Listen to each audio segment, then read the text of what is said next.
Há um olhar que sabe discernir o certo do errado e o errado do certo.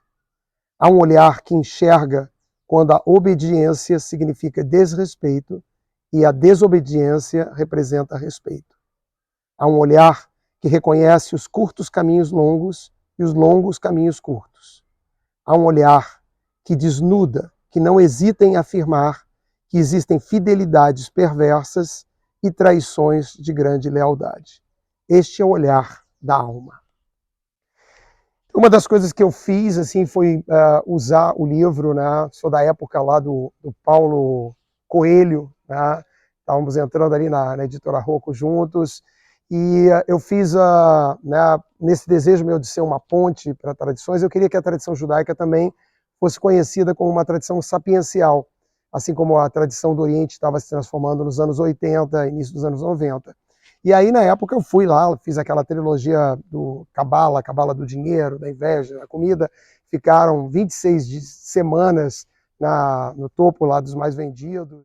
E dali começou uma relação com essa questão da escrita. E hoje já são 20, está saindo o 28º livro, que é uma maneira de eu fazer tem esse desejo meu de construção entre a cultura, o conhecimento e a espiritualidade. É mais ou menos sobre isso que eu escrevo.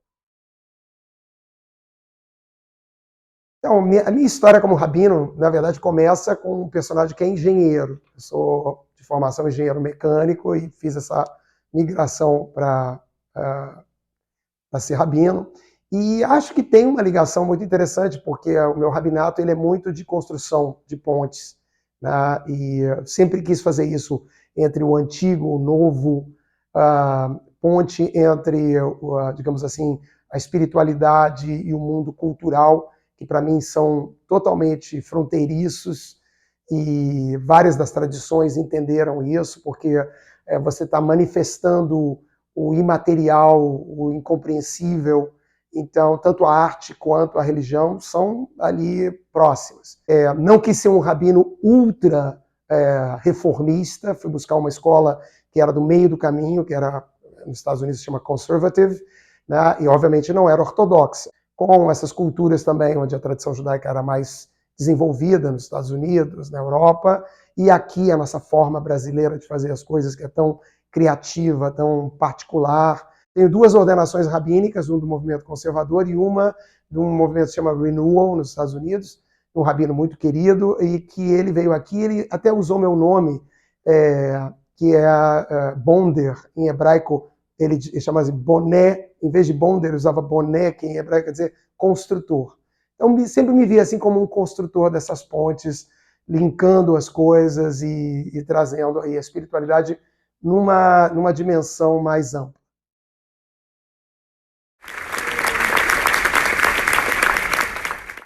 Então, minha relação com cultura, ela tem a ver com o Midrash, né? A gente criou um centro cultural que já tem 12 anos aqui na cidade do Rio de Janeiro.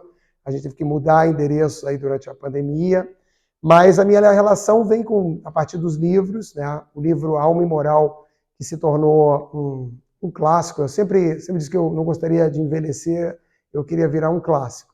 Então, Alma e Moral é assim um presente muito bom, porque foi um livro escrito com uma percepção de que ele tinha um interesse muito grande das pessoas, vindo digamos assim, da caneta ou da boca de um rabino, que era essa função do rompimento na vida de todos nós. E a Clarice Niski depois trouxe a ideia da gente trazer isso para o teatro.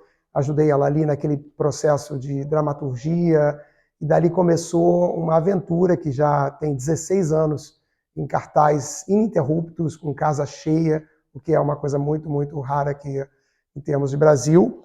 Depois outros trabalhos que teve um trabalho recente com a Débora Colker, que é uma querida, uma irmã, e em torno daquela questão do neto do Theo, que era uma preocupação dela, e a gente começou em conversas que eram rabínicas, mas elas foram entrando mais para o plano artístico, e ali foi surgindo uma dramaturgia, e eu fui fazendo essa dramaturgia. A dramaturgia era ela uma avó, né, com aquela maternidade toda, aquele carinho todo, e a impotência de não poder trazer cura.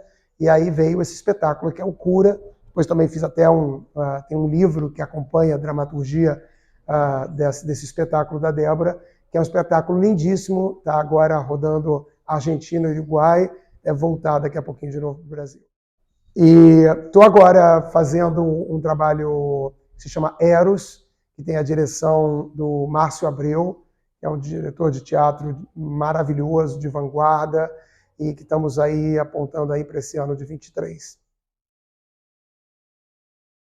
Então, a história da Barra vem lá dos anos 80, quando as pessoas fizeram movimentos para a Barra da Tijuca, e a Barra da Tijuca depois mudou suas características, a própria comunidade ficou menos presente, a gente acabou ocupando um espaço aqui, mas a gente fez aqui um espaço muito diferenciado, né? Um espaço que tem a presença da cultura muito forte, tem trabalho da Anabela Geiger, que está aqui conosco no salão, tem um trabalho maravilhoso, que foi o último trabalho do Burle Marx, que são as colunas que são revestidas aqui na sinagoga, que foram parar dentro da exposição do Burle Marx, lá em Nova York.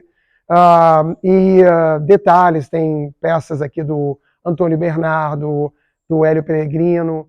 Então é um lugar muito cuidado, assim, e você sente esse cruzamento entre a espiritualidade e a cultura.